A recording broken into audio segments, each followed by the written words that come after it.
Hello students, welcome to my channel. आज के इस वीडियो के अंदर मैं आपके सामने डिस्कस करने वाला हूं केपलर के तीनों लॉ और साथ ही साथ कुछ ऐसी ट्रिक्स जो कि आपको मदद करेगी जेईई मेंस और नीट के क्वेश्चंस को सिर्फ 1 मिनट में सॉल्व करने के लिए। और साथ ही साथ मैं करूंगा कुछ क्वेश्चंस, फिर हम अपने इस टॉपिक को ओवर करेंगे और हमारे नेक्स्ट टॉपिक को ऊपर चलेंगे। तो चलिए शुरू करते हैं हमारे केपलर का लॉ। देखो, केपलर के लॉ पढ़ने से पहले मैं आपके सामने एक कॉन्सेप्ट के बारे में बात करूंगा। ये कॉन्सेप्ट बहुत ज्यादा इंपॉर्टेंट है। ये एक्चुअल में आपके नीट या जेईई मेंस के पॉइंट ऑफ व्यू से तो नहीं है, लेकिन ये समझना मैं चाहता हूं कि आप इसको समझे, क्योंकि इसको समझने से आपको केपलर के लॉ और ज्यादा अच्छे समझ में आ जाएंगे। और अगर कोई इस चीज को नहीं देखना चाहता तो 5 मिनट वीडियो स्किप कर सकता है और हमारे फर्स्ट लॉ पे जा सकता है। ठीक है, चलो। जो कॉन्सेप्ट मैं आपके सामने डिस्कस करने वाला हूं वो बहुत ही ज्यादा इंपॉर्टेंट है।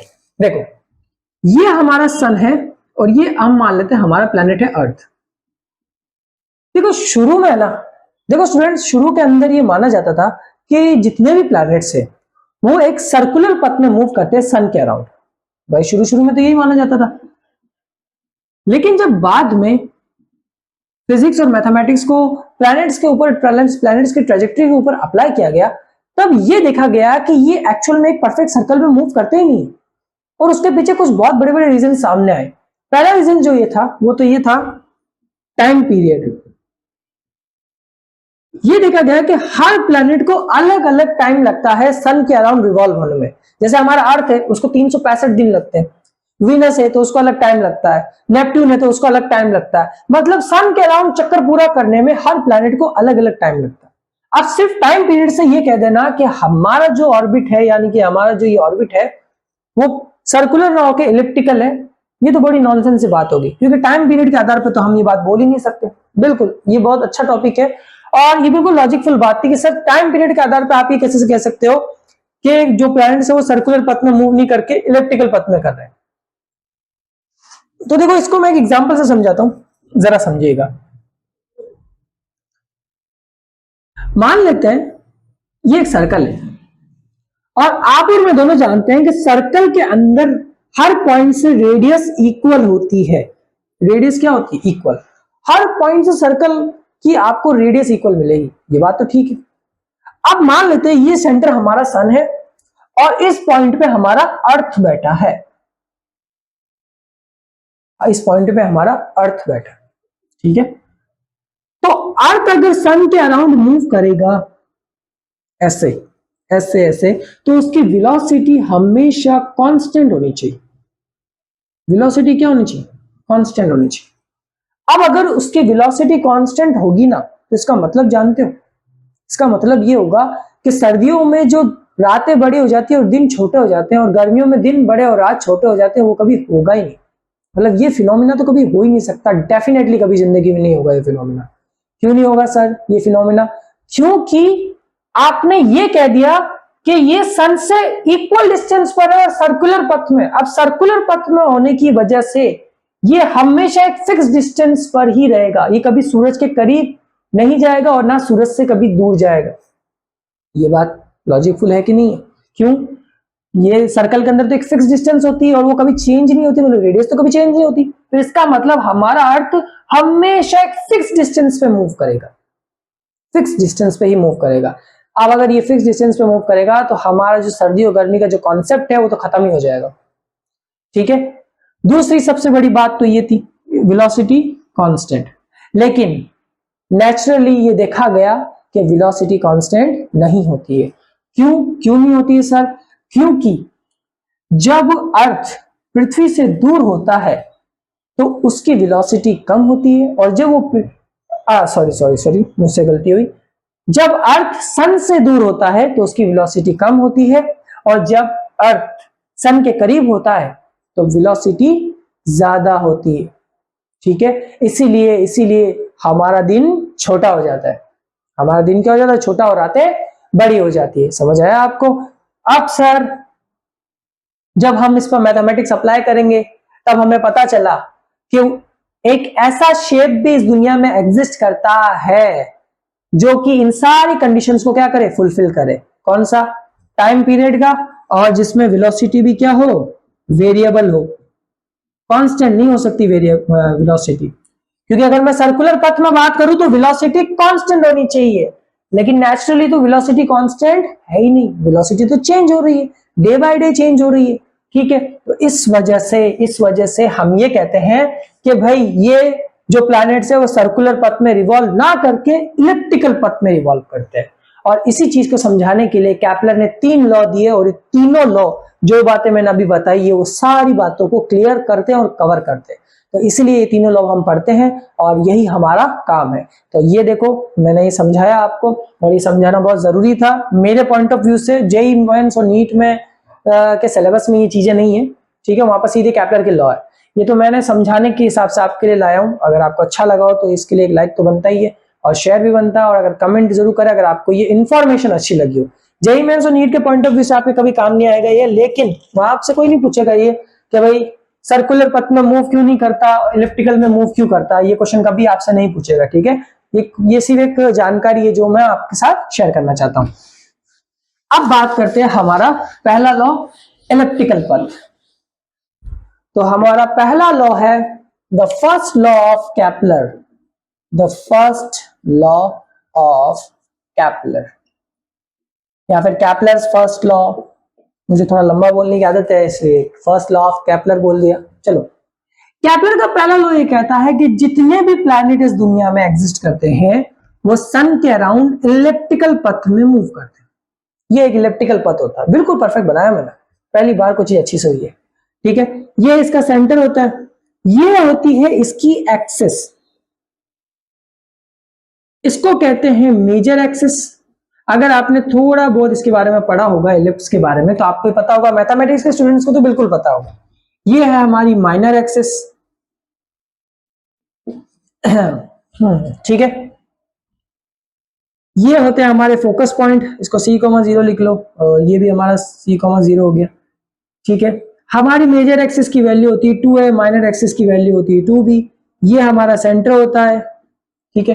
और भी इसमें बहुत सी चीजें होती है, साथ ही साथ इसकी इक्वेशन होती है x² upon a² plus y² upon b² equals to 1। ये हमारे बहुत काम की चीज है। अब क्योंकि इस वीडियो को बायोलॉजी के भी बच्चे देख रहे होंगे, इसलिए जो फिजिक्स का सिलेबस डिजाइन किया गया उसमें इतनी ज्यादा टर्म्स में बात नहीं की गई है। तो छोटी मोटी सी ज्योमेट्री है, बेसिक मैथमेटिक्स है, ज्यादा कुछ हार्ड की बात नहीं है, तो इसको आप लोग कर ले। ये इतनी इन्फॉर्मेशन निकले बहुत है, और ये आपसे कोई नहीं पूछेगा इसकी फोकस बताओ, इसकी एसेंट्रिसिटी बताओ, ये आपसे सवाल नहीं पूछे जाएंगे। एसेंट्रिसिटी वगैरह के कभी सवाल नहीं पूछेंगे क्योंकि मैथमेटिक्स का कॉन्सेप्ट है, ठीक है। तो सिंपली आपको सीधी इक्वेशन याद रखनी है और ये छोटी मोटी चीजें ये याद रख लेनी है। पहला लॉ केपलर का क्या कहता है कि जितने भी प्लैनेट्स हैं वो सन के अराउंड किस तरीके से मूव करते हैं, इलिप्टिकल पथ में मूव करते हैं।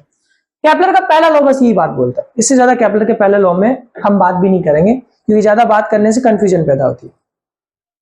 केपलर का सेकंड लॉ, सेकंड लॉ क्या कहता है? सेकंड लॉ बहुत ज्यादा इंपॉर्टेंट है।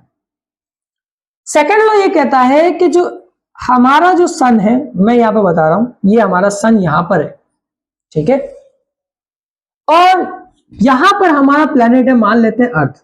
अब है क्या, इस प्लेनेट की अर्थ से दूरी ए पॉइंट पे, मानते हैं अभी हमारा जो अर्थ है वो सन से ए पॉइंट पर आर डिस्टेंस की दूरी पर बैठा है, आर डिस्टेंस की दूरी पर बैठा है, ठीक है। सन ऐसे रोटेट करते करते करते यहां बी पॉइंट तक आया, उसके लिए वो कितना एंगल चला, डी थीटा एंगल चला, ठीक है सर। अब मान लेते हैं हमारा प्लेनेट यहां पर है सी, यहां पर, ठीक है, अर्थ से सॉरी सन से इतनी दूरी पर है, वो चलते चलते चलते कहां आया, यहां आया, ठीक है। यहां पर भी एंगल कितना, डी थीटा। केपलर का सेकंड लॉ ये कहता है कि ये एरिया और ये एरिया हमेशा कांस्टेंट होते हैं, यानी बराबर होते हैं। मतलब सन से आर दूरी पर बैठा अर्थ, सन से आर दूरी पर बैठा अर्थ जितना एरिया इधर कवर करेगा उतना ही सेम एरिया इधर भी कवर करेगा। समझ आया आपको? मतलब एरिया हमेशा कांस्टेंट होता है, समझ गए? क्योंकि देखो यहां डिस्टेंस ज्यादा है, यहां डिस्टेंस कम है, तो आप इसको ऐसे भी देख सकते हो कि भी डिस्टेंस के हिसाब से भी एरिया का कन्वर्ट करना चाहिए, वेरी करना चाहिए, बट ऐसा नहीं है। एरिया इन दोनों का क्या रहेगा, सेम रहेगा, कांस्टेंट रहेगा टाइम के साथ। मतलब टाइम के साथ एरिया कभी चेंज नहीं होगा, ये हमेशा कांस्टेंट रहेगा।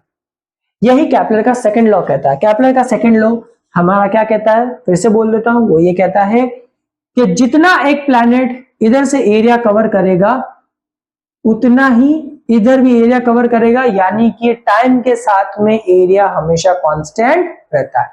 यही हमारा सेकंड लॉ कहता है कि टाइम के साथ में एरिया कांस्टेंट रहता है, यानी कि dA by dt is always constant. लेकिन इसको प्रूफ भी तो करना पड़ेगा सर, ऐसे थोड़ी बात कर सकते हो हवा के अंदर आप, बिल्कुल। तो मैं मान लेता हूं ये अपना O पॉइंट है, अब मैं इसका एरिया निकालता हूं, मैं ये ट्राइंगल बन गया ट्राइंगल OAB। ट्राइंगल OAB का एरिया कितना हो जाएगा sir, 1/2 AB into OB, OA sorry, आधार इंटू ऊंचाई होता है, ठीक है। AB एक्चुअल में मेरा क्या, आर्क है, आर्क मेरे क्या होती है RD थीटा, तो 1/2 RD थीटा, और OA एक्चुअल में मेरा क्या है, R है। तो मुझे इसको ढंग से देखो, तो ये कितना हो गया R, ये मेरा DA हो जाएगा, ठीक है, R² डी थीटा। ये DA क्यों ले रहा हूं, क्योंकि छोटा एरिया निकाल रहा है इसलिए यहाँ पर DA ले रहे हैं, याद रखिएगा DA ले रहे हैं, ठीक है। चलो अब अगर आप इसको ढंग से देखो, इन दोनों को अगर मैं टाइम के रेस्पेक्ट में डेरिवेट कर दूं, डिफरेंशिएट कर दूं विद रिस्पेक्ट टू टाइम के, तो ये dA by dt तो dA by dt रहेगा, ये चेंज नहीं हुआ, ठीक है। ये एक्चुअल में क्या होगा, d थीटा अपॉन ओमेगा बन गया मेरा, d थीटा अपॉन dt तो ओमेगा होता है, d थीटा बाई dt हमारा ओमेगा होता है, आप और मैं दोनों जानते हैं। हाँ सर ठीक है। तो अब हुआ क्या कि भाई dA by dt तो मेरे पास आ गया। अब अगर मैं ऊपर नीचे m से मल्टीप्लाई कर दूं, m से मल्टीप्लाई करूं तो देखो क्या बनता है, m r square omega, m r square omega. अब एम आर स्क्वायर मेरा किसके बराबर होता है, आई के बराबर, तो dA by dt सर ये कितना हो गया, आई ओमेगा अपॉन 2m, और मेरा आई ओमेगा एक्चुअल में है क्या, एंगुलर मोमेंटम, तो dA by dt equals to क्या हो गया, J अपॉन 2m या L अपॉन 2m, इसको L भी लेते हैं, L से भी डिनोट करते हैं, तो डरने की बात नहीं है, यहाँ पर L भी लिख सकते हो, एंगुलर मोमेंटम को L से भी लिखते हैं, तो मैंने यहाँ J से लिया। तो यहां इससे यह भी पता चला कि भाई एंगुलर मोमेंटम भी कांस्टेंट रहता है, सिर्फ एरिया कांस्टेंट नहीं रहता, एंगुलर मोमेंटम भी कांस्टेंट रहता है। तो सेकंड लॉ ने बहुत सी चीजें क्लियर की, सेकंड लॉ ने बहुत सी चीजें क्लियर कर दी। अब देखो यहाँ पर मैथमेटिक्स बिल्कुल फिट बैठ रही है, नहीं तो अगर मैं सर्कुलर पथ लेता ना, तो सर्कुलर पथ के अंदर मैथमेटिक्स को फिट बैठाना बहुत मुश्किल हो जाता। अब सेकंड लॉ ने हमें बता दिया कि भाई एरिया कांस्टेंट रहता है, एंगुलर मोमेंटम कांस्टेंट रहता है, तो सर एरिया भी कांस्टेंट, एंगुलर मोमेंटम भी कांस्टेंट, और आप कह रहे हो कि कांस्टेंट होता नहीं है कुछ भी।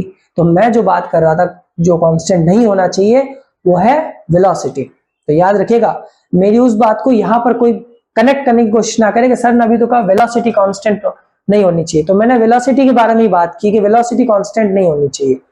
कांस्टेंट का मतलब होता है कि हम उसको चेंज करना चाहते हैं लेकिन वो चेंज नहीं हो रहा है, भाई वो हो ही नहीं रहा है, हम उसको कितना भी करने की कोशिश करें वो चेंज नहीं होगा, ठीक है, वो हमेशा एक फिक्स वैल्यू देगा, इसलिए उसको कांस्टेंट बोला जाता है। और वेरिएबल हमें हर पॉइंट पे कोई ना कोई वैल्यू देता है, और वेरिएबल एक्चुअल में वही क्वांटिटीज हो सकती है जो टाइम के रेस्पेक्ट में आसानी से चेंज हो जाए। तो याद रखिएगा, वेलोसिटी ही इस केस के अंदर वो क्वांटिटी है जो टाइम के साथ में चेंज हो रही है। अब सर इतनी बातें हमने की सेकंड लॉ के बारे में, तो अब देखो मेरा जो इलिप्टिकल पथ है, अगर मैं इसको अब नेचर से जोड़ू, ये बात जो मैं बताने जा रहा हूं ये भी जेईई मेंस और नीट में नहीं है, लेकिन अब क्योंकि हम इतना आगे बढ़ चुके हैं तो ये चीजें कनेक्ट करने में बहुत ही मजा आता है। फिजिक्स का काम ही होता है नेचर से कनेक्ट करना, तो मैं अब आपको बताऊंगा ये लॉ नेचर से कैसे कनेक्ट है। जरा ढंग से देखिए, अगर मेरा प्लैनेट, सुनेगा, अगर मेरा अर्थ सूरज के करीब होगा तो गर्मी होगी कि सर्दी होगी, गर्मी होगी या सर्दी होगी, ऑब्वियस सी बात है गर्मी होगी, ठीक है। और साथ ही साथ जब मेरा प्लैनेट सूरज के करीब होगा तो उसकी वेलोसिटी ज्यादा होगी या कम होगी, वो भी डिफर करेगा, वेलोसिटी ज्यादा होगी या कम होगी, ठीक है। वो कैसे होगी मैं आपको ट्रिक के अंदर बताऊंगा। और अगर मेरा प्लैनेट अर्थ से दूर है, सॉरी सन से दूर है, तो गर्मी होगी या सर्दी होगी, ऑब्वियस सी बात है, बताओ, गर्मी होगी, गर्मी होगी, सर्दी होगी, क्या होगी, सर्दी होगी, क्योंकि भाई सन से दूर हो गया है, सन से दूर होने की वजह से उसमें गर्मी तो होगी ना। लला ऐसा क्या कर रहे हो, समझो इस चीज को, समझो इस चीज को समझने की कोशिश करो मेरे भाइयों, इस चीज को समझने की कोशिश करो कि अगर वो सन से दूर हुआ, वो क्या हुआ, सन से दूर हुआ तो सर्दी होगी, सन के पास गया तो क्या होगा, गर्मी होगी। तो ये चीज इलिप्टिकल पथ में बिल्कुल फिट बैठती है कि हाँ, जो हमारे प्लैनेट्स होते हैं वो इलिप्टिकल पथ में ही मूव करते हैं। और ये सारे फिनोमिना जो डिस्कस किए, कांस्टेंट एरिया और ये एंगुलर मोमेंटम, ये सिर्फ इलिप्टिकल पथ में ही क्या है, पॉसिबल। तो ये चीज समझ गया कि मैं क्या बताना चाह रहा था, और मैंने जो शुरू में 5 मिनट के अंदर जो बात बताई वो कितनी इंपॉर्टेंट है और कितनी फिट बैठ रही है। ठीक है, चलो अब मैं यहां पर एक छोटी सी बात डिस्कस करने वाला हूं जो कि आगे हमारे ट्रिक में भी आएगी, लेकिन उसको यहीं पर नोट कर ले तो ज्यादा आसान रहेगा। तो अगर आप उसको यहां पर नोट करते हो तो वो बात कुछ ऐसी है, अगर प्लैनेट और सन की डिस्टेंस क्या हो, कम हो, तो वेलोसिटी हमेशा प्लैनेट की ज्यादा हो जाती है। तो प्लैनेट की वेलोसिटी क्या होगी, ज्यादा होगी। ठीक है, और अगर प्लैनेट और सन की डिस्टेंस ज्यादा हो तो वेलोसिटी प्लैनेट की क्या हो जाती है, कम हो जाती है। वेलोसिटी प्लैनेट की क्या हो जाती है, कम हो जाती है। इस बात को आपको याद रखना होगा। इसीलिए तो सर्दियों के अंदर हमारी रातें लंबी होती है और दिन छोटे होते हैं, और गर्मियों के अंदर रातें छोटी हो जाती है और दिन बड़े हो जाते हैं। तो देखा केपलर के इस लॉ ने, सेकंड लॉ ने नेचर की कितनी सारी चीजों को हमारे सामने लाकर बिल्कुल एक्सप्लेनेशन के साथ में रख दिया। तो आपको ये चीज समझना होगा कि साइंस का रियल मतलब ये होता है चीजों को कनेक्ट करना, चीजों को कनेक्ट करना। और अगर आप चीजों को कनेक्ट करना सीख गए तो फिजिक्स उंगलियों पे होगी। ठीक है, चलो, तो ये जो दो चीजें थी हमारे दो लॉ, वो तो हमने क्लियर कर लिया। अब थर्ड लॉ, ये थर्ड लॉ थोड़ा बहुत टेढ़ा है लेकिन काम की चीज है। थर्ड लॉ ये कहता है कि भी टाइम पीरियड का जो स्क्वायर है वो उसके डिस्टेंस के क्यूब के प्रोपोर्शनल होता है। किसके डिस्टेंस के क्यूब के, प्लैनेट के। ये बातें जब हम क्वेश्चन को करेंगे तो और अच्छे से समझ में आएगा। ये कहता है कि भाई जब सन, और ये है हमारी पृथ्वी, जब पृथ्वी ऐसे मूव करती है तो उसका जो टाइम पीरियड का स्क्वायर होता है वो उसके डिस्टेंस के क्यूब के प्रोपोर्शनल होता है। इसका मतलब ये है कि आपकी डिस्टेंस जितनी ज्यादा होगी ना, उतना ही आपका टाइम पीरियड भी क्या होगा, ज्यादा होगा। ये बात फिक्स है। आपकी डिस्टेंस ज्यादा है तो आपका टाइम पीरियड भी ज्यादा होगा। तो एक्चुअल में ये हमको यही समझाने वाला है और यही समझा रहा है। और याद रखिएगा, कुछ लोग इसको आर से भी लिखते हैं और कुछ लोग ए से भी लिखते हैं। तो याद रखिएगा ये एक्चुअल में हमारी मेजर एक्सिस पे बात कर रहा होता है, लेकिन क्योंकि एक्सिस जैसे कि इलिप्टिकल पथ के अंदर ये मेजर एक्सिस होती है और ये माइनर एक्सिस होती है, और हमारा प्लैनेट ऐसे रिवॉल्व करता है और डिस्टेंस चेंज होती है, इसलिए हम इसको आर ही बोलते हैं। जगह जगह आपको आर की फॉर्म में मिलेगा ही। ठीक है, इसलिए कभी कभी क्वेश्चन में वो एक वर्ड यूज कर लेता है रेडियस, कभी कभी बोल देता है रेडियस, तो बच्चे के दिमाग में आता है सर रेडियस कहां से आ गई, क्योंकि भाई एक डिस्टेंस को एक कॉमन वर्ड से हमने यहाँ पे डिनोट कर दिया। तो इसको आपको याद रखना होगा। ठीक है, अगर मैं कोई गलती कर रहा हूं तो आप कमेंट के अंदर मुझे बता सकते हैं। तो ये हमारे केपलर के तीनों लॉ कवर हुए। मैं इसके बारे में बहुत ज्यादा बात नहीं करूंगा। इसमें सबसे ज्यादा इंपॉर्टेंट जो मुझे लगता था वो था सेकंड लॉ, और वही मुझे बताना था सबसे ज्यादा इंपॉर्टेंट कि वो किस तरीके से नेचर से कनेक्ट है। बाकी के जो लॉ है उनको समझने के लिए हमें क्वेश्चन आंसर्स करने पड़ेंगे। तो अब बारी हमारी ट्रिक्स की। चलिए शुरू करते हैं हमारी ट्रिक्स के। ट्रिक्स कैसी है और किस हिसाब से वर्क करती है और क्या मजा आएगा हमको ट्रिक को सॉल्व करने में। तो चलिए शुरू करते हैं। तो चलिए अब शुरू करने वाले हैं हमारी ट्रिक्स को। तो हमारी पहली ट्रिक जो है वो यहाँ पर कुछ इस तरीके से देखो। पहली ट्रिक हमारी ये कहती है कि जैसे कि मान लेते हैं, हम एग्जांपल के तौर पे लेते हैं हमारा सन है और ये हमारा अर्थ है। अभी के लिए मान रहे हैं, ठीक है। अर्थ की सन से डिस्टेंस है आर, अर्थ की सन से डिस्टेंस कितनी है आर, और ये पूरा सन का चक्कर निकालने में लेता है 6 साल का टाइम। सिर्फ एग्जांपल के तौर पे मान रहे हैं, ऐसा होता नहीं, ठीक है।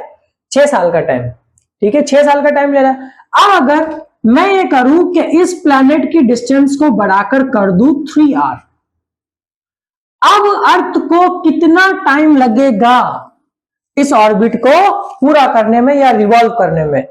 तो उस इस टाइप के क्वेश्चन को सॉल्व करने के लिए सबसे मस्त तरीके की जो ट्रिक आती है वो ये है कि आप कुछ ना करें, आप कुछ ना करें, आप सिर्फ इतना याद रखें n equals to R2 bye R1 और T2 equals to T1 dot root N Q. ये ट्रिक याद रखें।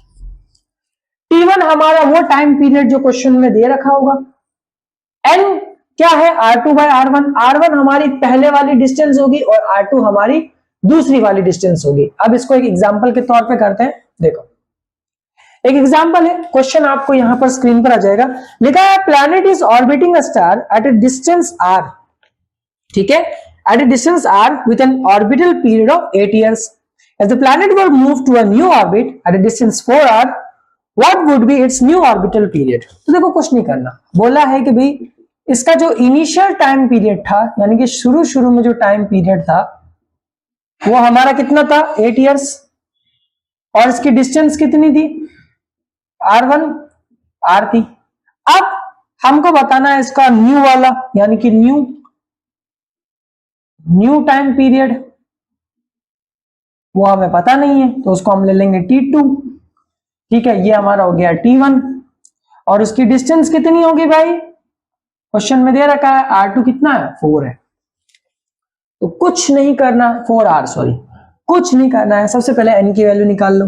n की वैल्यू क्या होती है sir 4R upon R, R2 bye R1 होता है, तो ये काटा तो n की वैल्यू कितनी आएगी 4, उसको उठा के यहां रखो, तो T2 इक्वल टू T1 तो हमारा कितना दे रखा 8 साल, 4 का क्यूब सर कितना होता है 64 होता है सर, 64 का अंडर रूट कितना होता है 8 होता है सर, तो 8 इंटू 8 कितना हो जाएगा 64। इसका मतलब T2 हमारा कितना आया 64 इयर्स, यानी कि क्या हो रहा है सर, क्या हो रहा है, हो ये रहा है कि इस प्लैनेट को जब नए ऑर्बिट में शिफ्ट करेंगे तो उसको 64 साल लगेंगे सन के अराउंड या किसी स्टार के अराउंड एक पूरा चक्कर लगाने में।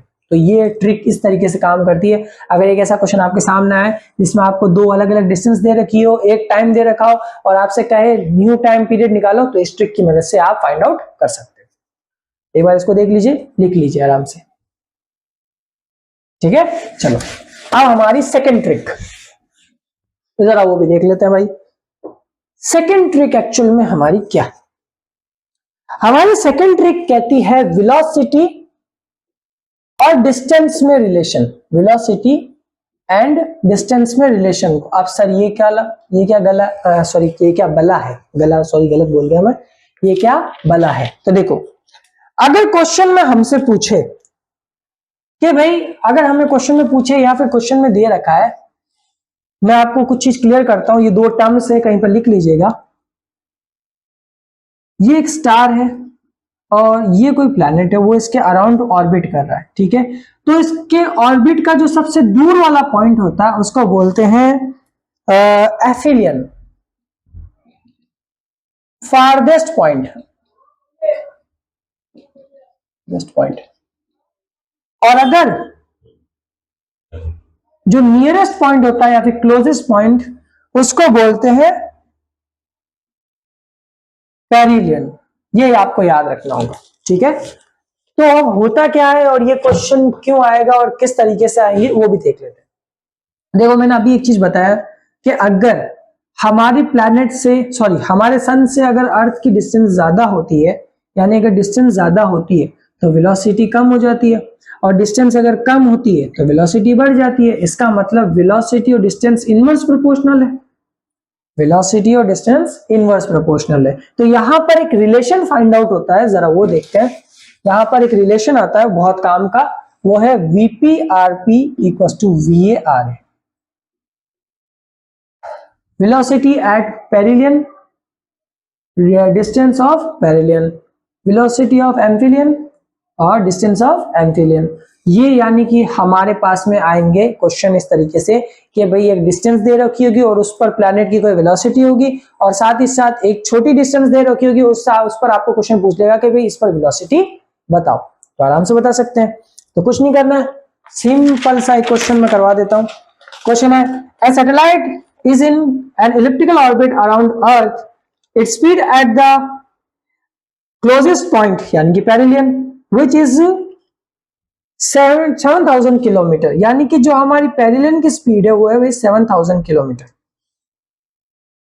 From the earth 800 metre. अच्छा सॉरी ये हमारी डिस्टेंस दे रखी है और हमारा वेलोसिटी दे रखा है 8,000 मीटर पर second.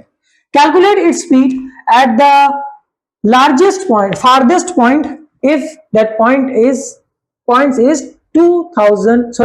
28,000 kilometre from centre of earth. फिर हमारे पास में डिस्टेंस दे रखी है वो ये है 28,000 किलोमीटर और हमसे पूछा है यहाँ पर इसकी वेलोसिटी को कैलकुलेट कर दो। मतलब क्वेश्चन कुछ इस तरीके से बोला गया है कि भाई एक सैटेलाइट है जो अर्थ से कितनी, अर्थ के अराउंड इलिप्टिकल ऑर्बिट में क्या कर रहा है, मूव कर रहा है। अब जो इसके क्लोजेस्ट पॉइंट जो कि कितनी दूरी पर 7,000 किलोमीटर, वहां पर इसकी जो वेलोसिटी है सैटेलाइट की वो है 8,000 मीटर पर सेकेंड। अब दूर वाले पॉइंट पर यानी फारदेस्ट पॉइंट जो कि हमारा 28,000 किलोमीटर, उस पर हमें क्या फाइंड आउट करनी, वेलोसिटी। सारी वैल्यूज उठा के यहां रख देना, आंसर आ जाएगा। इसका आंसर आप ही मुझे कमेंट के अंदर बताएंगे, कमेंट प्लीज। ये तो बहुत छोटी सी कैलकुलेशन है, ये तो आप बता सकते हो, तो इसका आंसर मुझे कमेंट के अंदर जरूर बताएं, ठीक है। चलो अब इसका थर्ड क्वेश्चन हम लोग देखेंगे, जरा वो देखिए। थर्ड क्वेश्चन हमारा क्या कह रहा है, थर्ड क्वेश्चन बहुत ज्यादा इंपॉर्टेंट है। थर्ड क्वेश्चन है हमारा डीलिंग विद बाइनरी स्टार्स और मैसिव प्लैनेट्स।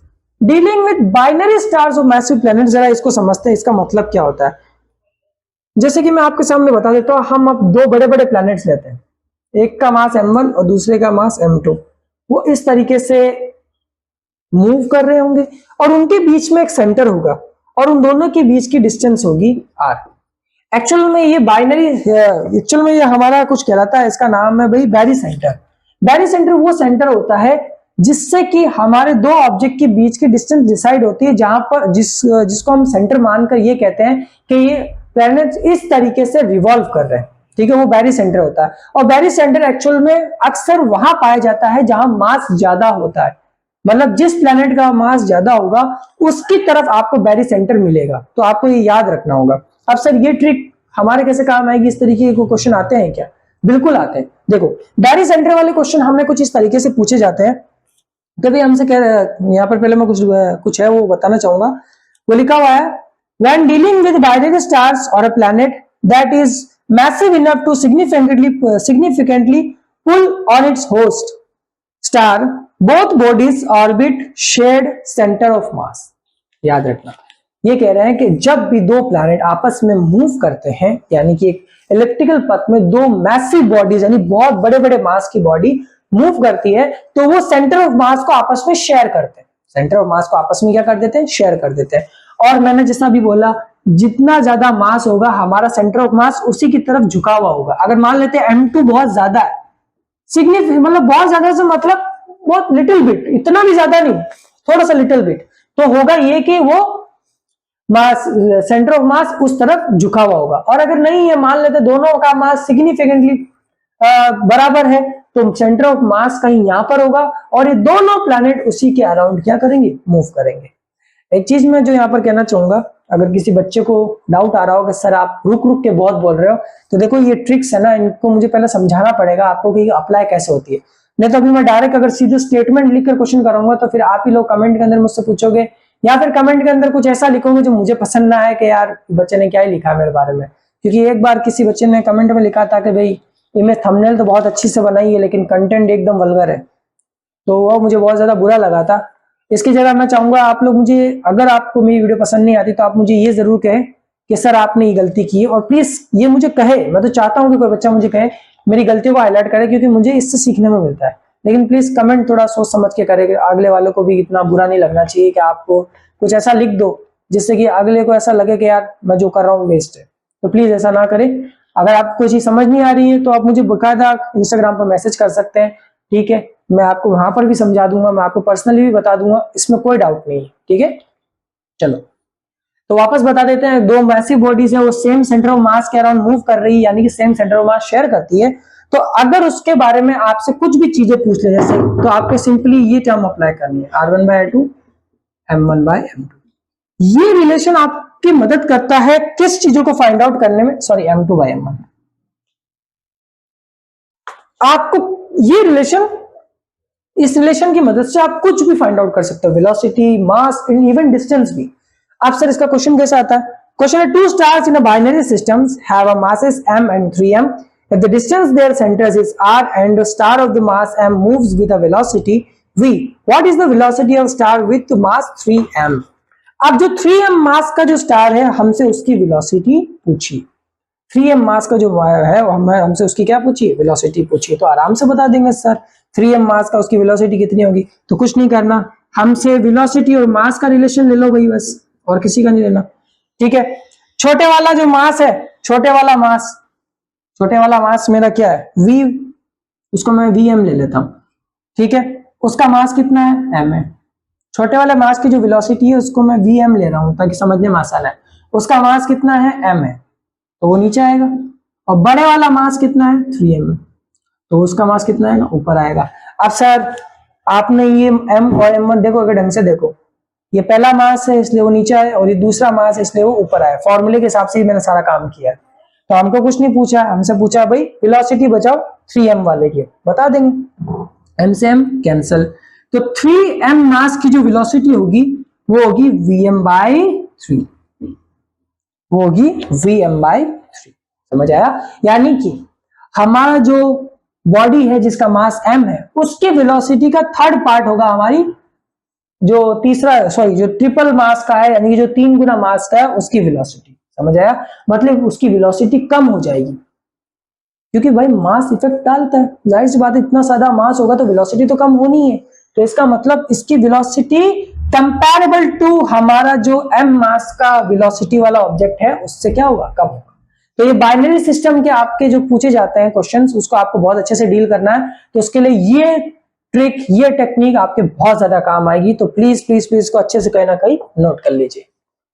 ठीक है, बाइनरी सिस्टम के क्वेश्चंस में जरूर पूछे जाएंगे आपसे। अब अगर last trick number 4, areal velocity कला। ये बहुत अच्छा क्वेश्चन है, ये बहुत अच्छी ट्रिक है। देखो इस ट्रिक में ना एक मजे की चीज है, जरा वो समझते हैं। ये ट्रिक क्या कहती है? ये ट्रिक ये कहती है कि aerial velocity is defined as the rate at which area is swept out by the radius vector joining planet and the sun। हमसे ये बोला है कि भाई, हम जैसे ये केपलर का सेकंड लॉ है, वो ये कहता है कि भाई dA/dt हमेशा क्या होता है? कांस्टेंट होता है। ये बात तो बिल्कुल सही है कि dA/dt हमारा हमेशा क्या होता है? कांस्टेंट होता है। तो ये ट्रिक आपकी मदद क्या करेगी वो जरा देखिए। होगा ये कि भाई आपके पास में क्वेश्चन होगा और उसमें बोला होगा कि भाई इतने टाइम में एक प्लैनेट ने इतना एरिया कवर किया। ठीक है, तो अगर टाइम को बढ़ा दिया जाए, अगर टाइम को थोड़ा और बढ़ा दिया जाए, तो ये प्लैनेट कितना और एरिया कवर करेगा? सिंपल सा क्वेश्चन है, ज्यादा हार्ड नहीं, और ये ट्रिक सबसे आसान है। इसका मैं क्वेश्चन कराता हूं। क्वेश्चन है, a planet moves in an elliptical orbit around the sun if the planet sweeps the area of, यानी कि हमारे पास A1 दिया है 2 × 10⁻12 kilometre square in 5 days, T1 equals to 5 days. When it is at the perihelion, how much will sweep in 15 days? यानी 15 दिनों में ये कितना एरिया कवर करेगा? तो वो A2 हुआ। सिंपली यहां उठा के रख देना। इसका आंसर आप मुझे कमेंट में बताएं। ये बड़े आसान ट्रिक है, कमेंट के अंदर जरूर बताएं मुझे। ठीक है, तो आई होप सो आपको ये चीज अच्छी लगी होगी जो मैंने अभी बताया। मैंने क्वेश्चंस भी इसी के अंदर डिस्कस कर दिए, ट्रिक्स भी इसी में बता दी। और मैं कुछ एक बात शेयर करना चाहूंगा आपसे, जो मैंने अभी थोड़ी देर पहले भी कही थी कि कमेंट करें, मना नहीं है, लेकिन प्लीज कमेंट के अंदर कभी भी कुछ ऐसा ना लिखे जिससे कि अगले जो बंदा है उसको बहुत बुरा लगे। अगर आपको मुझसे कोई लगता है कि सर ने गलत पढ़ाया है तो आप मुझे जरूर मेंशन करें, मैं उसको नेक्स्ट वीडियो के अंदर बकायदा करेक्ट करूंगा, गारंटी के साथ आपसे प्रॉमिस करता हूं उसको करेक्ट करूंगा।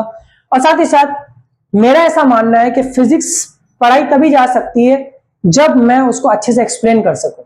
ठीक है, तो ये ट्रिक्स जब मैं लेकर आता हूं तो ये ट्रिक्स एक्चुअल में किसी बुक के अंदर एग्जिस्ट नहीं करती है। इन ट्रिक्स को ढूंढना पड़ता है, खुद से समझना पड़ता है, कंप्यूटर की मदद लेनी पड़ती है, एआई की भी मैं मदद लेता हूं। इसमें मुझे इसमें कहने में कोई शर्म नहीं है, मैं एआई की भी मदद लेता हूं इसके इन ट्रिक्स को समझने में, और फिर इनको जितना हो सके उतना सिंप्लीफाई। जैसे कि मैंने खुद ने काफी टाइम बाद बैरी सेंटर के बारे में पढ़ा। मुझे सेंटर ऑफ मास की तो नॉलेज थी, बट मुझे बैरी सेंटर के बारे में बहुत कम पता था।